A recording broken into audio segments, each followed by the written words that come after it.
Does your 3-year-old son already have a Rolex? Be honest. Yes, he does. Tosh Show. Tosh Show. Tosh Show for show. All right, it's Tosh Show time. If you're happy and you know it, give me one of those.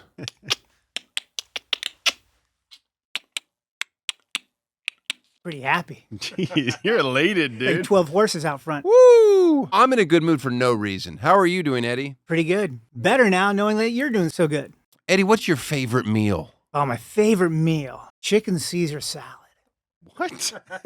Just love a good chicken Caesar salad. Eddie's favorite meal is a chicken Caesar salad. Do you like having the anchovies on top of it? I do like the anchovies on top. How many anchovies do you want on top of your Caesar salad? 2 or 3? 3. Well, one time I had a Caesar salad in the back of a car. Mm-hmm. Here's what happens. I don't usually eat before a performance, but after a performance I eat. But usually afterwards we're immediately getting into a car. So Eddie, he gets off stage if he's on the show first. He gets to eat while I'm on stage. But when I get off stage, I got to run. We run to the car. Anyway, this time I happened to have a Caesar salad, and I'm just eating it in the back of the car, and it had 3 anchovies on top of it, but I couldn't see because it's dark, it's night. That's tough. And I just put all all 3 of them in my mouth at once. Like I had one bite that was just like all anchovy, and I couldn't get it down. I was trying to get it down, I couldn't get it down. I started dry heaving, and then I was like, this isn't gonna end well. Like a sea lion. No. Doing tricks and getting fed. I was like a sea lion. I couldn't get it down, though. I needed it. Oh, it was bad. That was a bad chicken Caesar salad. Yeah, you know the chicken Caesar salad was invented in Cabo San Lucas. Did you know that? I did not know that. It was. A lot of people think of it, you don't think of it as a Mexican dish, but it is. It's originally from Cabo San Lucas. Don't even look it up, guys. Just trust me that occasionally I have a nugget. Oh, all right. Well, it's time to turn this show over to the people that made this show the number 67th podcast in this country, comedy related. Feels good. It's not bad. Top 100. We're going to do some viewer comments. Ed? From the Fire episode. I've loved Tosh for years, but it's surprising how woke he is. Must be a California thing. I'm not. I don't even. What do I say? It's not a California thing. Maybe it's a big city thing. You live in a city. You experience different walks of life more than other places. Let's be clear. California's got some deep red spots. Yep. No, go woke, go broke. You know who's never said that? My business manager. He's like, you're fine. Yeah, everything's okay. You're not. Be as woke as you want. You're not going broke. You know what I like to say? Refuse to evolve. Enjoy living paycheck to paycheck. That makes a good shirt, too. Amber episode. I hate obligated gift giving on holidays or birthdays. Gifts should be for no reason at all and just because you want to, because you were thinking of them. I like that idea. Mm-hmm. And just Santa just shows up at your house any random day. You're just eating lunch. All of a sudden, Santa comes down the chimney. Boom. Tons of presents. Holy cow. The chainsaw didn't leave a mark, but that St. Laurent bag nuked the table. Oh, are you so excited? Wow. Go ahead. Open that gift up. How do I? See if you like it. Oh, that just Oh my scratched God. the shit out of it. Oh, did it really? How did a bag scratch the table? Oh, I mean, that is the longest scratch ever. Right. Permanently there. Jocelyn, you owe me a new table. This montage makes me appreciate the new table so much. The old table was so tiny. I mean, it really was. And good. It was only 30 inches across the old table. And how do I know exactly? Because Dylan constantly would be like, the microphones are only 30 inches apart. That's not enough. I'm getting bleed from your mic into their mic. It's an audio nightmare. So I was like, okay, let's get one that's 42 inches. Oh, God, that would be great. So confrontational. I think guys like ballerinas because they're like models with actual talent. Okay. First of all, I don't mean to speak for all guys, but guys don't care if hot girls have talent. Yeah, I guess you're right. Tosh loves talking about conservatives as if they're dumb, but the guy doesn't know basic elementary level math. Math has never been my strong suit. I'll admit that. And I don't think all conservatives are dumb. All Christian conservatives, that's a different equation. Here's a little math problem for you. If the world is only 6,000 years old, but you find fossils that are 60 million years old, does that mean that God just put them there as a fun little Easter egg to test your faith? Can Daniel claim his gifts as charitable donations? Yes. Yes, I can. And the grooming that I spend on Carl every other week so that he pops on camera, that's a write-off.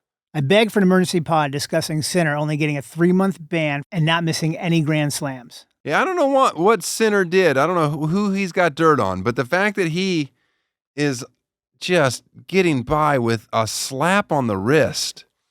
It's also his steroid, his positive test is just the dumbest thing you could ever imagine. Now I know that there's only a small group of people listening to this that give two fucks.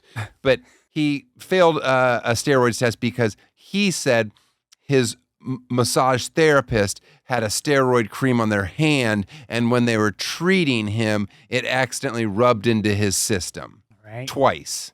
2 different times. Yeah. Anyway, normally people get like a minimum of a year or 2 years, and he got nothing, and now they're like, okay, we messed up on that. We're going to give him 3 months. So he misses no major, and he gets to play in his home tournament, his home country tournament. Oh, shocking how that worked out. And by the way, I've said it before, and I'll stick by it. I find it confusing that he's from Italy and has an Italian accent and has red hair. It just doesn't match up for my brain. Sinner needs to do steroids. I mean, I watched him years ago and was like, yeah, it's not fun cheering for him. He's just rail thin ginger out there. Tennis has to have a little sex appeal, whether it's men or women. You know, Agassi knew that when he was high on whatever drugs he was doing and trying to keep his toupee on during the French Open. People didn't even know he was bald. He had just a big fake wig on with a headband. It was like, those were the days. My pig was also around 8 pounds. 3 years later, she's at 120. Still lives inside Wonderful Pets. Oh, look at that. I can't wait to have a 120-pound pig in my bedroom. Oh. No, okay. Don't even finish that joke. Oscar's episode. They had a tent on the worm. I love that comment. All they're the same rage that I had. There was a tent in the whole village just going for a ride on the worm that was so impossible to board prior to that scene. You know, this is how we all go. Jump on. Sir, we're only boarding group 1. Yeah. Oh, my fault. I'm military. Well, then you should know how to jump on this by yourself. LOL, there's a hotline thing attached to this video because of Tosh saying he's going to himself. Okay, we got to bleep you, Eddie, because they put that on there because those words were said. And I wasn't making light of people that end life. I was just pointing out that I was giving all my stuff away constantly, and that's a telltale sign of potentially doing said deed. Anyway, get help.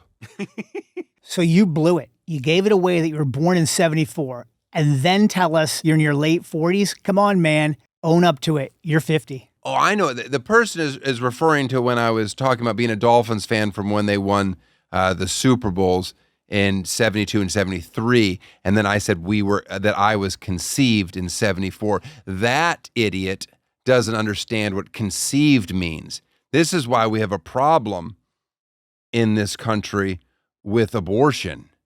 People don't know when life begins. This person thinks since I was conceived in 74 that I had to be born that year. No, that's not how it works. I was born 9.5 months later. See, my father put his penis inside of my virgin mother's vagina. Mm-hmm. And they nurtured me. And then 9.5 months later, I was born in Germany, in Beaupard, in 1975. the 29th day of May, and they said it is good. It sounds like something straight out of a Bible. Uh-huh. Why does he think we give a shit about his parenting stories and family life? I don't watch this for that. Well, it's like this, and like that, and like this, and It's like that, and like this, and like that, and Am I right? Oh, you're right. I don't know what you watched this for or listened to it for, but all I know is I appreciate it. Like and subscribe. Tosh Show is good, but could be great with a bigger frame. I agree. But it's not a frame. It's a border. Okay? It's a subtle border that makes you feel like you could hang your iPhone on the wall and watch me. It's like moving art. How long have we been? I feel like we've read too many comments. This would be a perfect time for me to start wearing a watch. I need a watch guy. Enjoy. Tosh Show. For all the money I've wasted in my life, I've never bought a luxury wristwatch, mostly because I'm successful enough that I never gave a shit what time it is. But maybe after my conversation with today's horologist, I'll finally see what all the fuss is about. Please welcome watch collector and dealer extraordinaire to the stars, Elerick. Thank you. Thanks for having me. Hey, thanks for being here. By the way, just in case you're curious, I'm dressed today like somebody that would sell fake watches. That's what I was going for. I see. I can already.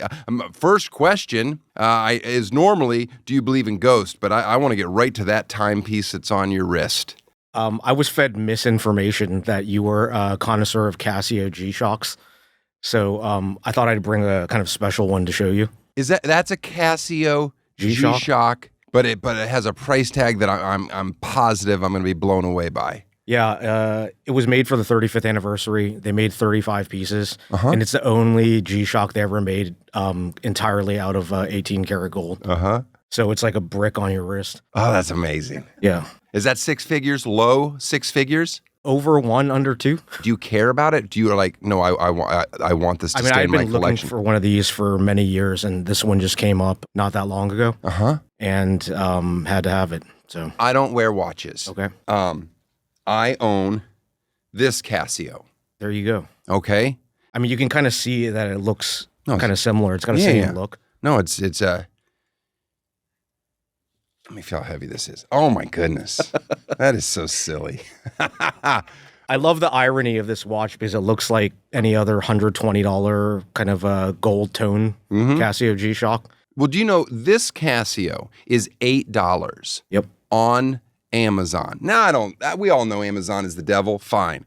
But this watch, I ordered this watch in the morning and it was at my house that afternoon. Amazon Prime, same day. It's almost as if they just have a bunch of these in their truck and like, here, somebody want. Now, the only reason I wear this watch is because I had children, and when I go surfing, I need to know how long that nap is going to be or if I have to pick somebody up or get something. So I was like, I need a watch to surf in for the first time in my life. And so I got this watch. Then I noticed on it, it just says water resistant. What's that about? By the way, I've never had an issue with it. It keeps perfect time. I don't change it to standard back into daylight savings time. You switch your watches back and forth? You know, I kind of just grab whatever is around, and usually I have to set the time before I wear it. So you always make sure that it's right? Most of the time. Except sometimes there's really complicated watches to set that could take like 10, 15 minutes to set, and I don't bother doing that. By the way, since I as a child, I used to have a Shark Freestyle watch with the cloth band, and then in school you'd smell under your wrist. It's like an 80s thing, the Velcro band. Yeah, it's a double Velcro both ways, like a leash. Yeah. Now what happened to that brand? I don't even. Are you kidding me? Those things have to be worth a fortune now. I'm sitting on like 700 sweaty bands. Might be worth tens of dollars. Do you believe in ghosts? I do. Wasn't sure. I didn't know which way you were going to swing on that one. I'm a pretty rational person, but I do. Did you accidentally put on two watches, or is that your daily routine? No, it's not my daily routine. I thought we would be talking about something, so I brought another interesting watch just to share with you. What's on that wrist over there? This is a cool watch. This is called the Sheish, and it's made by Cartier. And it was the trophy for this thing called the Cartier Challenge. And it was for the winner. There's a famous car race called the Paris-Dakar Rally where they drive like cars and motorcycles from Paris to Dakar. Okay. And you had to win it twice to win this watch. And only one person ever won it twice. So they had only given away one of these watches as a prize. And so it's like a unique piece. And it was given, I think, in 1986. And how did you get it? It was a watch auction purchase. Oh, man.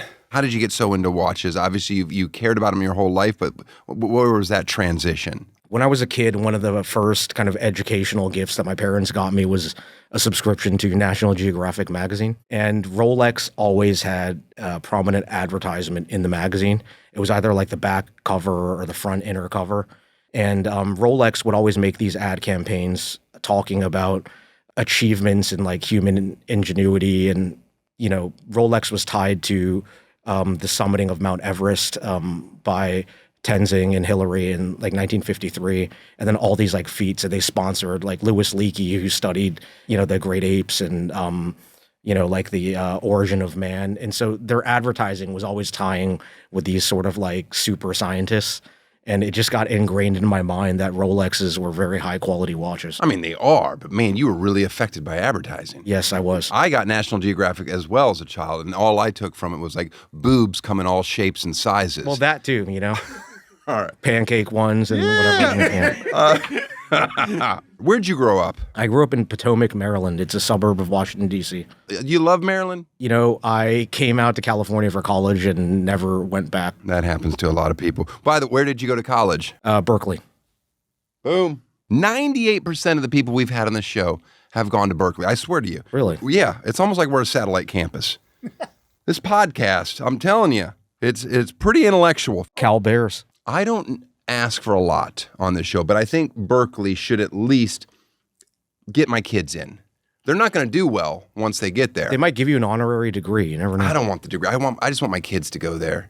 Man, I would take some pride in that. Yeah, I mean, you have children? One? I do. I have one son. He just turned 3. You putting tons of pressure on him? No. Okay. I just freestyle. That's what I wanted to hear. Yeah. Good for you. All right. Talk about when you were in college, the day trading. Freshman year, spring semester, I started day trading with this money that my dad had given me for a year's advanced tuition, room and board and everything. And eBay had just IPO'd. This was, I think, 1998. Okay. And I was able to take $30,000 and turn it into like 400 something thousand. That's what I wanted to hear. Yep. I thought I was a financial genius. Were you like, I'm going to drop out of college? Not that level, but started doing stupid shit. Like I bought a watch. I ordered a brand new Porsche. And I didn't want to take one off of the lot. I wanted to like spec it exactly how I wanted it. When you say stupid, all I hear is just goddamn genius. Thank you. I mean, you're in college. It wasn't like you were 60 and had like a family of 20 to support. You were in college and you took 30 and ran it up to $500,000. Yeah, exactly. Had a happy ending? No. I mean, long term, yes. Short term, no. After 30 days, you can start playing options on stocks. And I was like, this stock, there's no way that it can be this high. And I just like put everything into like shorting the stock. And then I went from like 400 something thousand down to like $12. Yeah, but you still had that Porsche. No, I didn't, because I didn't pick one off the lot. I ordered it and then put a $2,000 deposit. And in California, deposits are always refundable. Okay. But I was so embarrassed, I didn't even get the $2,000 back. You didn't go collect that $2,000? No, I didn't. You're still owed that money. I am probably. It's in uncollected funds somewhere, but I put $2,000 years and years ago on a Sprinter van, and my wife never let me get it. She's refused to let me get it, and I collected. there you go. You stayed in school? You finished? I did. What did you study? I studied interdisciplinary studies, which was a really flim-flam major of you didn't know what you wanted to do and you could combine 3 majors into one. Oh, wow. Yeah. Did you take any like quote unquote real job right out of college? Oh, totally. I had worked in various companies, startups, and my last real job was at this computer recycling company. And I remember the moment that I became a watch dealer full-time was because I had gotten like 7 FedEx packages in my office. And, whatever the managing director of the business was like all shitty. I was like doing all this stupid stuff there. And I just realized like, what the hell am I doing here? And I went and just quit that day. I just gave notice and left. So how long from college to that moment? I would say like I worked for a good 4 or 5 years in various jobs. Okay, and then quitting your job and saying full-time, this is my passion. How long from that moment to, I've made myself a good career here? I mean, I think even like that first year, I was like doing quite well. And so I was really happy. That's good. I mean, I can't imagine doing a job working for somebody else right now, Yeah. I sat in one interview before I was like, oh no, I can't have a job. This is bad. Well, just because I was like, I wouldn't hire me, and I'm an idiot. What was the first nice watch you bought when in college? Yeah, it was a Rolex Air King, which is the cheapest watch they made at the time. What's the cheapest Rolex cost now? Now it's probably like $7,000. Wait, funny story about your original Rolex. Yes. Is that you bought it back? Yes. You had to hawk it. Yes. Or did during my financial crisis of 1998. And you got a similar one, or you tracked down the exact watch? No, I sold it on eBay, funnily enough. Oh, the company you were shorting. Yeah. Look at you. In 1998. And several years later, I fired up like an old computer with all the old emails because they weren't in the cloud at the time. Mm-hmm.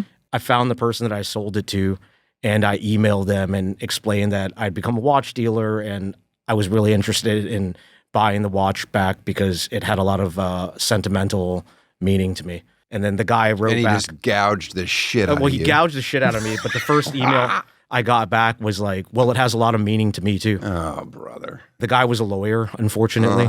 And I paid a world record price for this to buy that watch back. Well, you know what? It'll get him. Eventually something will get him. Or he's probably still just making a killing. He's still a lawyer, I think.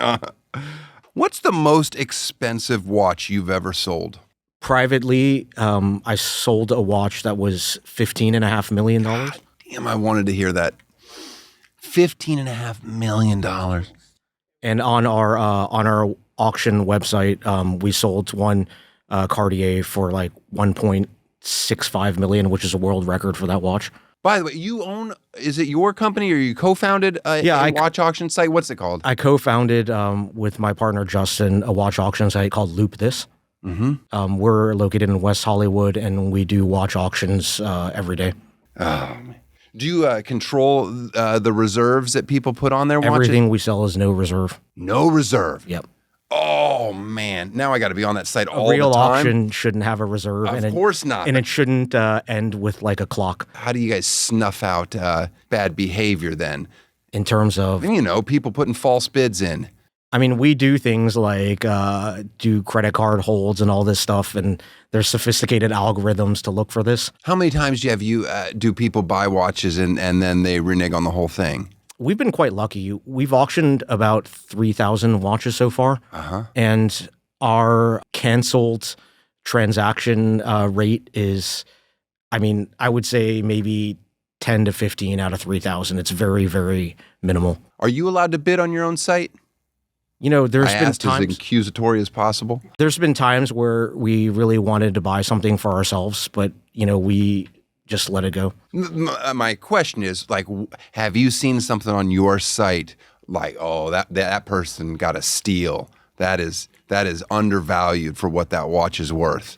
There's been times that things sell less than we anticipate. That'd be hard not to pull the trigger on it. But there's also things that sell for like a lot more. That always happens. That's what auctions are supposed to be. You're supposed to be overpaying. You co-founded a watch repair company. Now, how much service do watches actually need besides occasionally changing a battery? Digital watches, like a Casio G-Shock, the movements are quite cheap inside.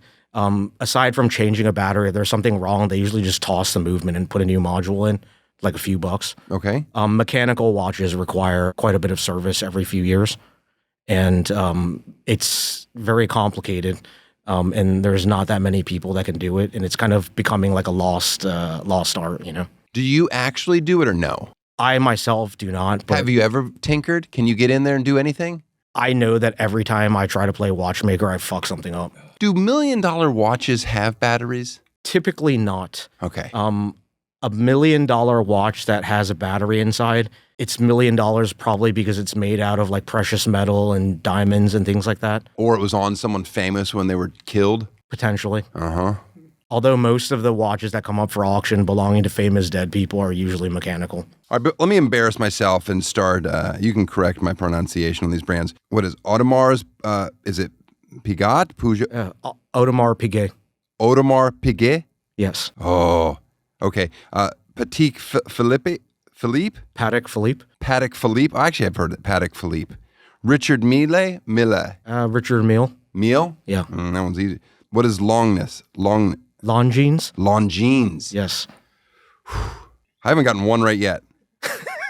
What is it? Hublot? Hublot. Hublot. Yeah. Which one of those is the best watch? I think many people would say that Patek Philippe is the best. What's an entry-level Patek Philippe set you back? Nowadays, I would say $30,000. Why are new watches now sometimes cheaper than after it's been, around for a few years? I think because there's a very robust like collector's market, and things that are discontinued, become collectible. So there's some old models, vintage pieces that have become highly coveted over the years. What timepiece would you suggest to someone who's just starting to be interested in nicer watches? I mean, the great thing about watch collecting is there's always something interesting in like every different price point. There are a lot of interesting watches that are right around $1,000, ranging up to like several $1 million. I think I'm going to just make a bunch of assumptions here, but assuming a budget is, like $1,000 or $2,000, there's a lot of... No? My budget's going to be bigger than this, so if I'm jumping into the game. $10,000? Yeah.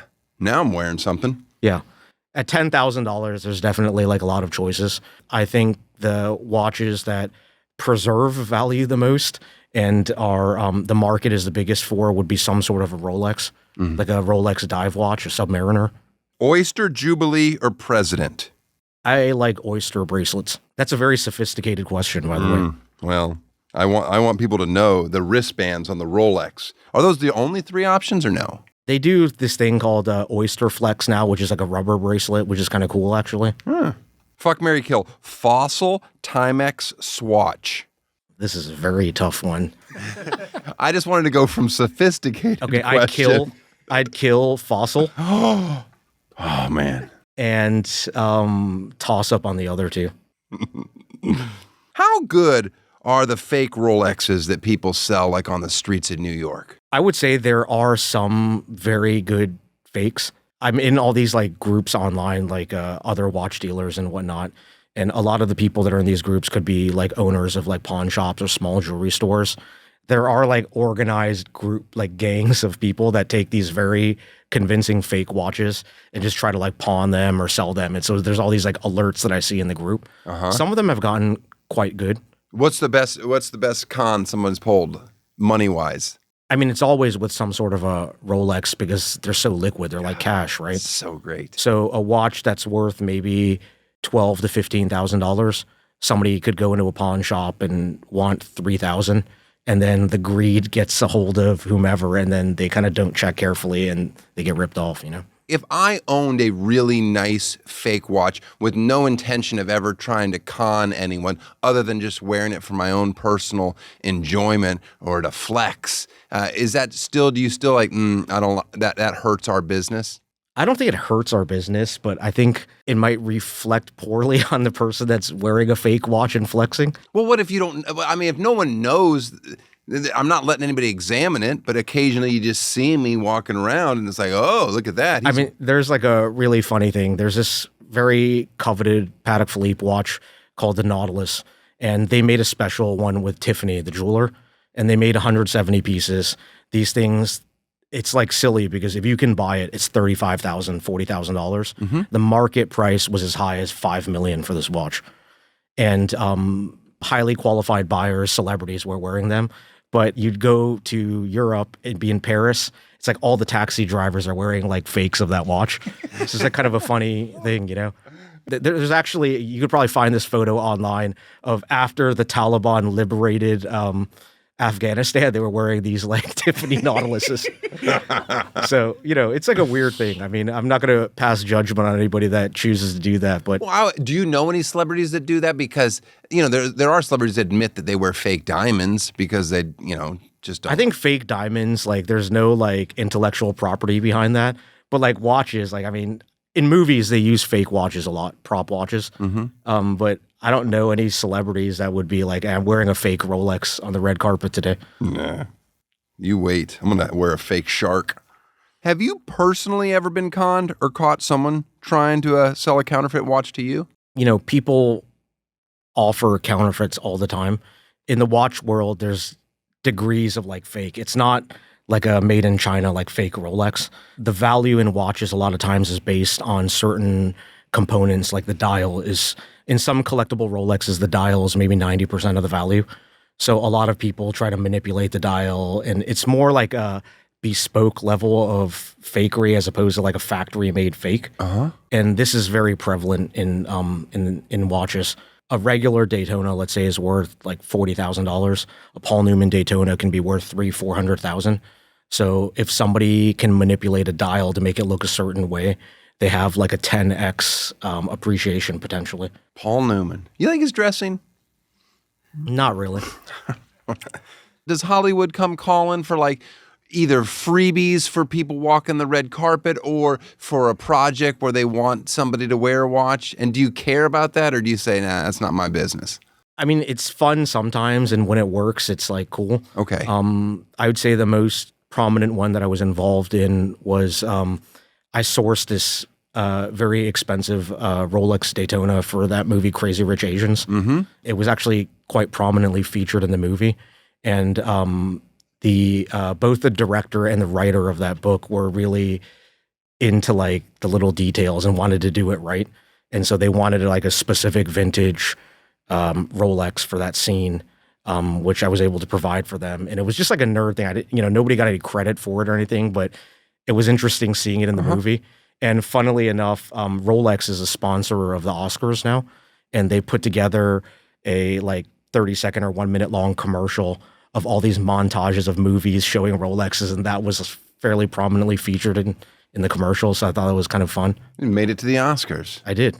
I love Crazy Rich Asians. I just liked it because it was like a world. I was like, oh, I knew that wealth existed, but it's fun to watch it. It was a fun movie for sure.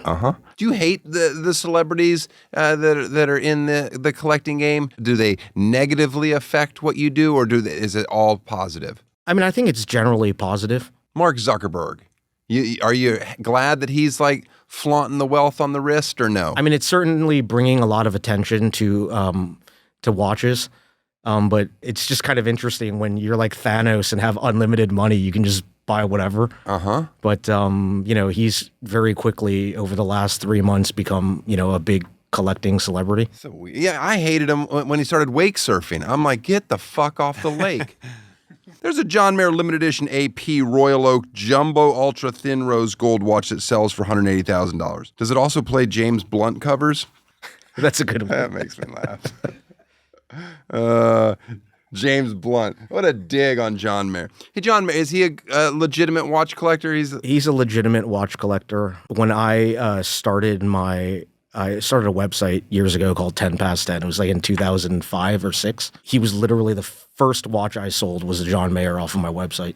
Wait, he bought it, or you bought one of his? He bought it from me. Okay. Yeah, he's really a very educated and like very into watches. Like he knows his stuff. What's the guy-girl ratio in this world of collecting high-end watches? It seems like it's male-dominated. It's skewed quite heavily to the men. But I would say, in the last 5-10 years, there's been a lot more female collectors. And what about the watches themselves?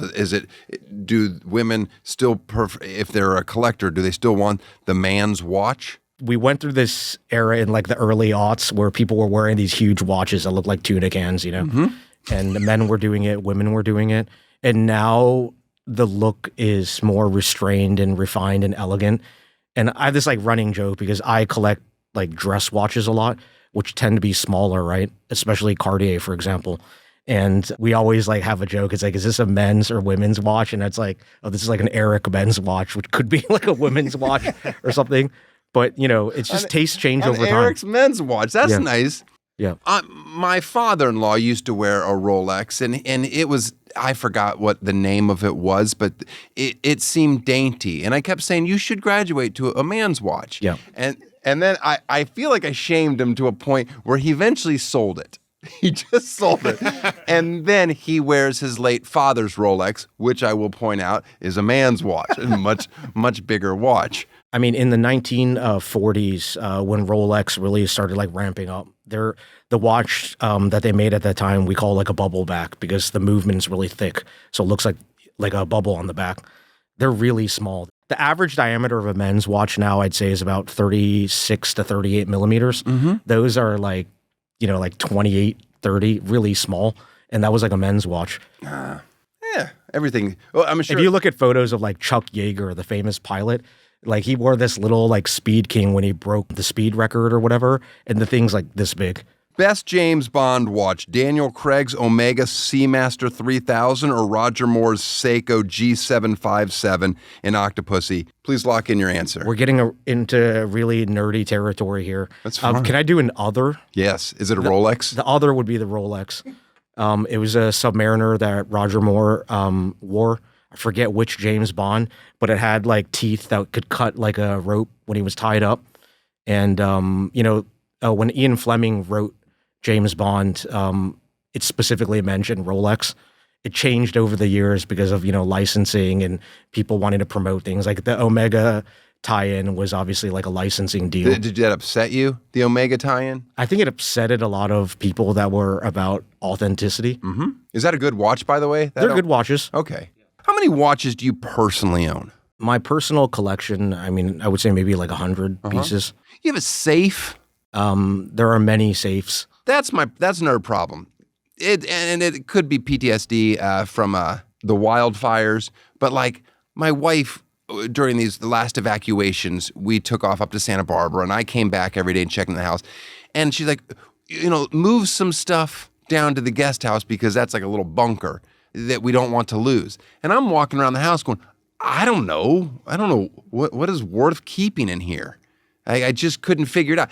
So I love that I don't have a watch to care about. Like, would you panic in an evacuation? Be like, I need to get all my watches. I mean, for best practices, I don't really keep any watches at the house. You're just saying that for the listeners. Everything's like in my offices or like in a bank deposit. I think that's just a long way to go when you're getting dressed in the morning to go grab your watch. I got to go swing by the bank to get my swanky Casio that costs 6 figures. But when I go to the office, I can just pull, something out of the safe there. Do you get stressed out when you have something so valuable on your wrist? Sometimes, yes. Are you scared of magicians? Sleight of hand things, yes. I never travel to Europe with a nice watch on my wrist because there's many street magicians there. Or those guys in Europe, what they do is they have like a little blade here and they just cut the strap. Is that what they do? Yeah. Oh, man. They're always riding on scooters. Never wear a nice watch when you're traveling around Europe. Oh, I thought you were going to say never ride a scooter. I'm like, well, that too. But why are some watch water resistant ratings so high? Are people actually diving 1,000 meters? Yeah, I mean, in Rolex? These are like purpose-made things. They have one model of Rolex called the Deep Sea. And James Cameron, the director, who else would you be talking about when you said James Cameron? Yeah. I mean, there's James Cameron, the guy that works at the gas station, the mechanic. No one wants to hear about his watch. Yeah, Jimmy Cameron. All right. Jimmy Cameron, yeah. Yes. Well, he's big into everything underwater. Like deep sea exploration, Titanic, all that type of stuff. What's he wearing? So he has this one called the Deep Sea Challenge. Okay. The thing is like this big. It's almost the size of this cup. And it can go down to like the depth of the Marianas Trench, which is like the deepest point in the world, which I don't really know if there's people that can prove or disprove that it's actually down there. But right. Does he just stick his hand out of the little submersible and say, look, it's still working? Kind of. Yeah.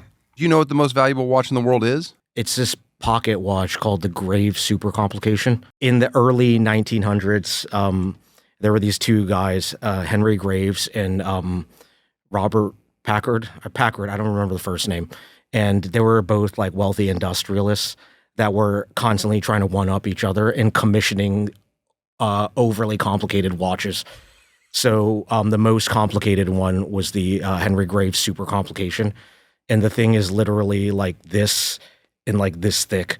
And it's just, I don't even know how many, but it's got like 35, 27, a lot of complications. You know, it can calculate where the stars are at nighttime. It can calculate the sunrise, sunset time. You know, how do you prove that? I'd just be like, yeah, it's calculating where the stars are. I'm convinced that it never actually worked, but you know, but that's like that sold at auction several years ago for 20-something million, and it's a mystery who bought it. And if that ever came up again, I mean, that could be a candidate to be like $50 or $100 million.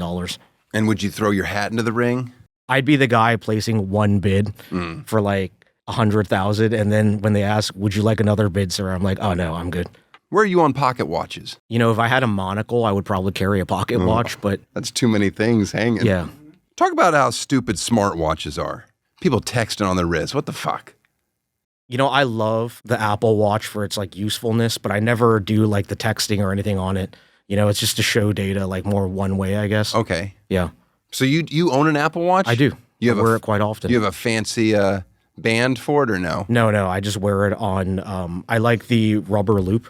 Everybody that's on the show gets a gift. It's not exciting though, usually. It's just stuff from my house that I get rid of. The first thing I'm going to give you is, I've never owned a watch. Okay. But that's not completely true. One time I was performing in Ireland. I was at this Kilkenny Comedy Festival. I was with Dom Herrera, this comedy icon, and he was yelling at me. He goes, "Why don't you have a watch?" He's like, "It's the only tool we need as comedians. We just need to know how long we've been on stage. It's the one thing we need." And I was like, "I don't know. I just never had a..." He's like, "You buy a watch." And I literally went into one of those dumb, what are those things called in international airports? Duty free? A duty-free shop. I went in London, and I bought a watch. And I was like, "There, I bought a watch, Dom." And he's like, "Good. It's Gucci." Oh, I don't even know they made watches. Anyway, I wore it for a while on stage, but now I want you to have the only watch oh my gosh. that I've ever really owned. This is a big responsibility here. Yeah, it is. Thank you. Oh, you're welcome. You might see this on eBay one day. I hope it's on eBay tonight. You put that on your auction site. You let me know how it goes. Does it come with a meet and greet experience maybe? No, but I mean, I can verify that it is my watch, that I bought Right it here. at the airport, at the duty-free shop In Heathrow. in Heathrow. I will wear this with honor. All right, get that off my desk. This is for your son. This is cactus water. Oh my gosh. It's so stupid. My wife bought all this cactus water. It's half the sugar of coconut water. My kids fucking hate it. And I'm like, "Well, get rid of it." So you're like, "Well, why don't you throw it away?" No, I don't throw it away. During the evacuation, Everybody was drinking cactus they water? said, no, you couldn't drink the water for a while. So I'm like, "Oh, shit. The only water in the house was this fucking cactus water." And I was like, "This is horrible." How does it taste? I don't know. It's not my thing. Thank you. See if your son likes that. Okay, now bring that other thing over for me. This is my real gift for your kid. But it's.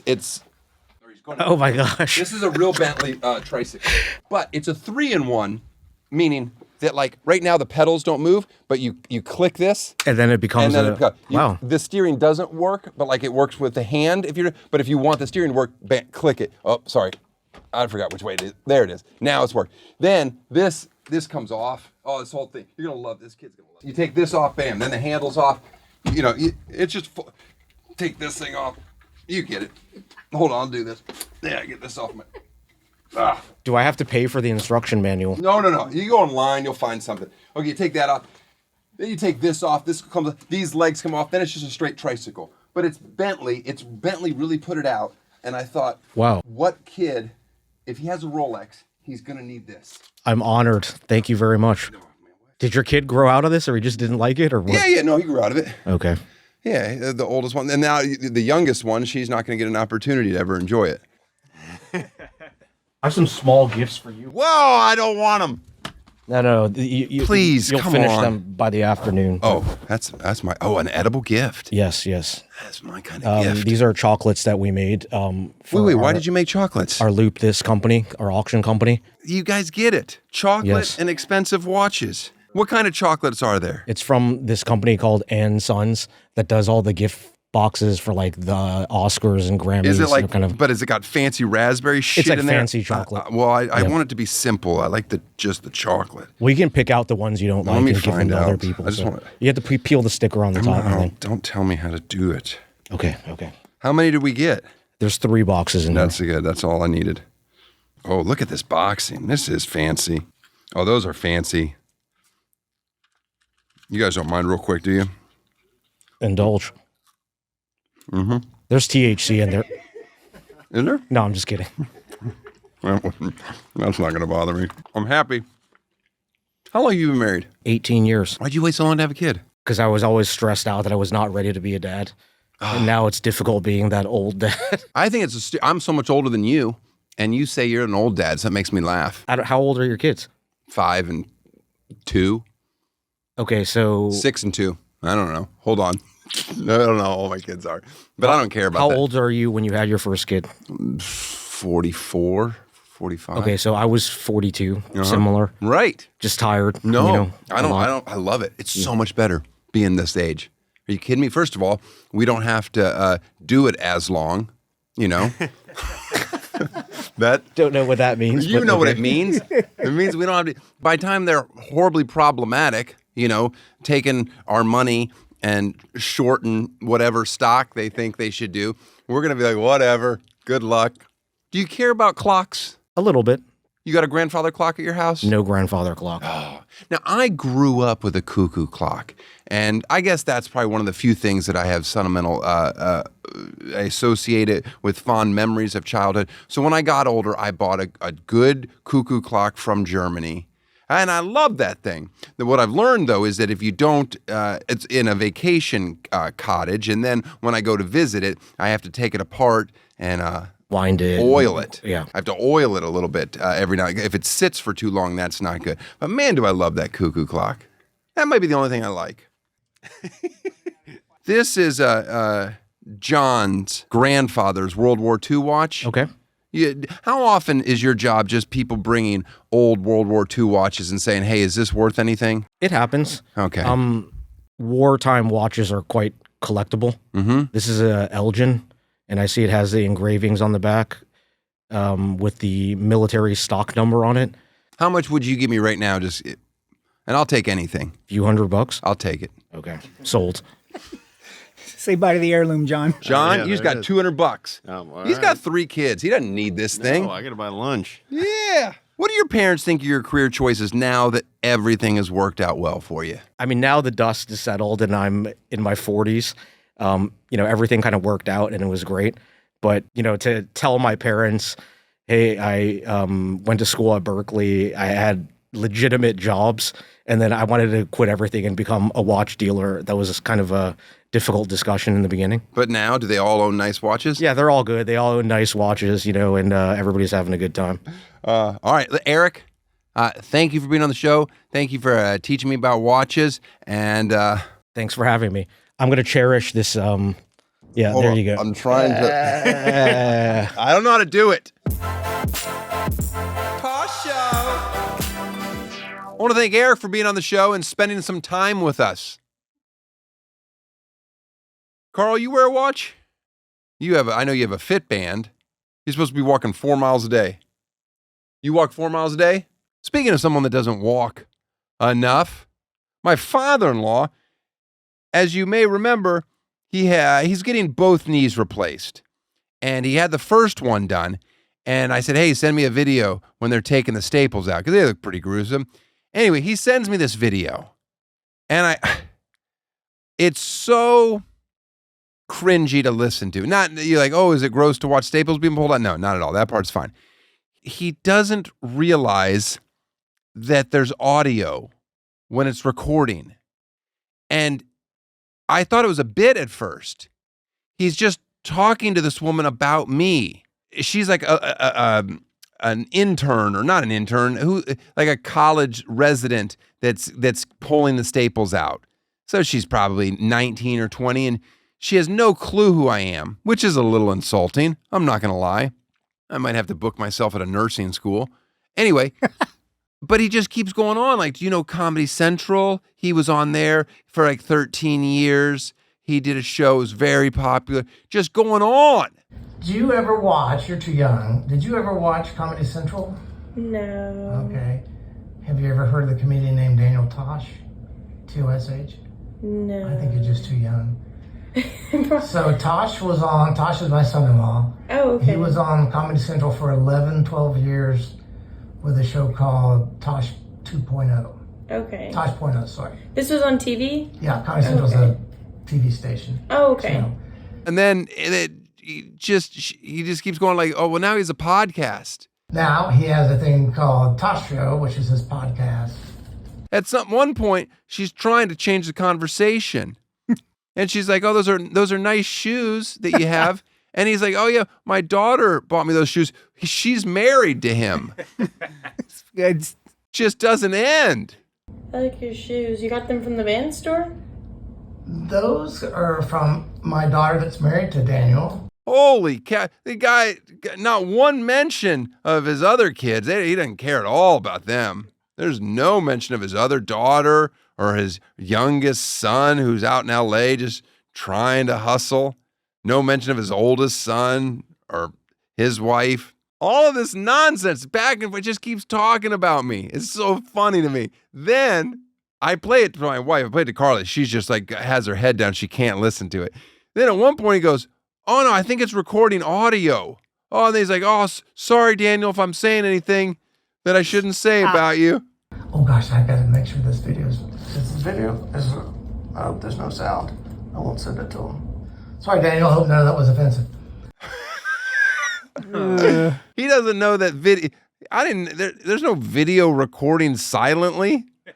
He's a knucklehead. Anyways, his knee, doing well, but he's nervous about doing the second one. I'm like, hey, he went this far. Just do it. All right, let's get to some plugs here. toshshowstore.com. Guys, get some merch. Come on.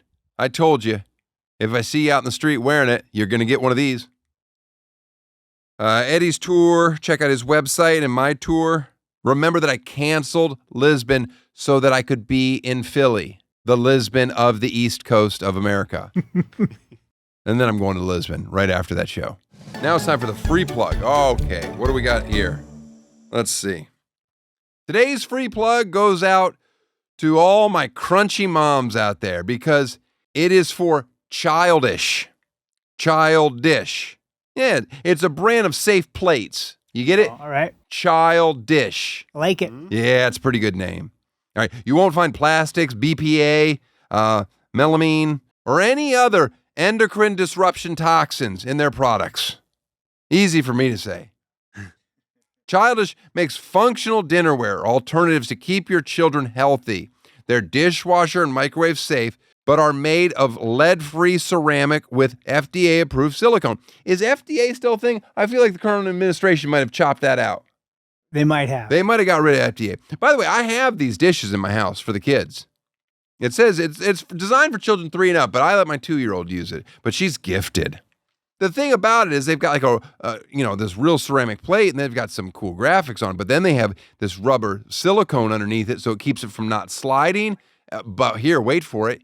That you take off when you're done eating, put it on top. It's a lid. Put the plate in the refrigerator. Boom, your second feeding. You're not having to do a second set of dishes. It's its own little container. That's where they got me. I like that. Now, have I bought a set of it? No. She gave us 2 sets for free, but, now she's getting a free plug. That's how it works. Mm-hmm. You grease my wheel. I scratch your back. By the way, this is founded by 2 moms. I know one of the moms. She's nice. She's a good, has a son, plays with my son. Her son is just a super athlete, same age as my son. My son can't keep up at all, but he tries. And I'm like, don't worry, buddy. You just keep losing to him. It's going to build character. He's like, I want to win once. I'm like, nah, winning's no good. Coming in second. That's where it's at. Right. What do they? They say a healthy meal starts with a healthy plate. Stop feeding your kids plastic. Use Childish instead. There's a nice plug. Now the next play date, I'll have something to talk about. See you next week.